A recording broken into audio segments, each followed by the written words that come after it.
But just moments before Chris Christie started giving this speech, there was a hot mic moment. We talked about it a little bit ago in the show, in which he was apparently talking, presumably about Nikki Haley, suggesting that, again, presumably her, could get smoked. So let me play a little bit of that hot mic moment now for people. Spent $68 million so far, $59 million by DeSantis, and we spent 12. I mean, who's punching above their weight and who's getting a return on their investment, you know? And she's going to get smoked. And you and I both know it. She's not up to this. She hasn't even been. And she's still 20 points behind Trump in New Hampshire, right? Yeah. And, oh, yeah. And he's still going to carry Iowa, right? Yes. Always. I talked to DeSantis called me, petrified that I would. He's probably getting out after Iowa. Well, he's. Okay, there's a lot to unpack on that one, John Allen. As Chris Christie, of course, is still speaking on stage, we're going to listen to see if he does, in fact, make an endorsement. But there's two pieces to this. One, and we got to be careful here. We can presume he's talking about Nikki Haley based on that conversation. There's only, one person who's 20 points, one woman who's 20 points behind Donald Trump in New Hampshire. Again, presumably Nikki Haley saying she's going to get smoked. You are already seeing other campaigns pick up on this, including, by the way, Donald Trump himself, who, in the course of our conversation here in the last 4 minutes, said, I hear Chris Christie is dropping out of the race said he was just caught on a hot mic saying she's going to get smoked, calling that a very truthful statement here, John. I mean, this is already creating like a whole political thing now. I mean, leave it to Chris Christie to leave the race with more of a bomb cyclone than he came in. You said presumably it's Nikki Haley. She is the only woman running on the Republican side. So unless he's talking I'm just being careful, John. Else. I'm just being cautious here. I mean, it would be a surprise if he was talking about one of the other candidates, given the pronoun that he used there, she. Yeah. Look, all of these candidates are going to say, number one, all the rest of the candidates are going to say, number one, that Chris Christie's right, that Nikki Haley can't win. And number two, they're going to say that him getting out does not help her. However, it is very clear that him getting out helps her, at least in the short run in New Hampshire, in talking to voters in New Hampshire over the course of this election, in looking at polling. You can expect that most of the people who support Chris Christie for the Republican nomination will move over to Nikki Haley. And there may be an indirect effect on that, right?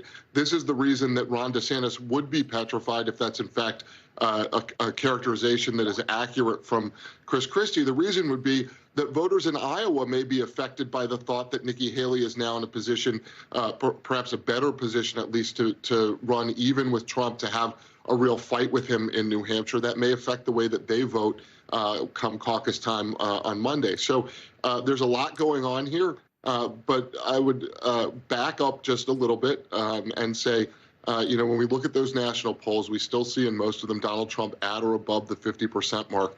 And I'm not a mathematician, but if he's going to win more than half the country, then the likelihood is that he's still going to be the Republican nominee.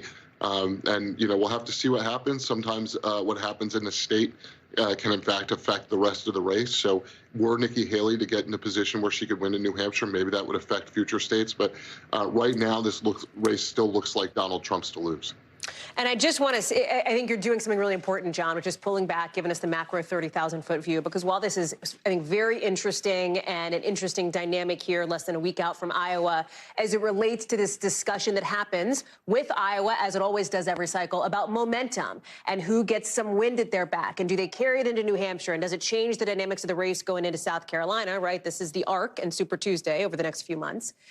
The bottom line is this. Donald Trump right now is still stomping the rest of this race by double digits in every key early state that matters right now. That is simply what the numbers are telling us. Yeah, absolutely, Hallie. You can't fight the numbers. And look, again, Nikki Haley will probably get a nice burst, a nice boost in New Hampshire from Chris Christie getting out. Probably didn't help her much that he appears to have said that she's going to get smoked, and even more that she's not up for this, if in fact he was talking about Haley. So that's something you're going to hear on repeat, certainly from Donald Trump. You'll probably hear it from Ron DeSantis. You'll probably hear it from Vivek Ramaswamy. And Haley is going to do her best to beat Trump in New Hampshire and try to get a little bit of momentum headed into Nevada, which nobody even talks about anymore.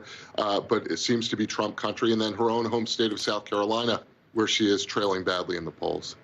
We are also hearing now from our colleague Dasha Burns. John Allen, before I let you go, I just want to mention it, and forgive me, I'm reading off of my computer here, that a source has now confirmed that Governor Ron DeSantis called Christie earlier today. You heard Christie mention a phone call from DeSantis in that hot mic moment. Called Christie today after hearing rumors of him possibly dropping out, called to say that regardless of his decision, he appreciated his role in the race, saying that Christie then, in that phone call, went after Haley pretty hard. So listen, a lot of sort of political dynamics at play here. We're going to talk about it more next hour. John Allen, thank you so much. Appreciate you being with us. Thanks, Tom. Thanks for watching. Stay updated about breaking news and top stories on the NBC News app or follow us on social media.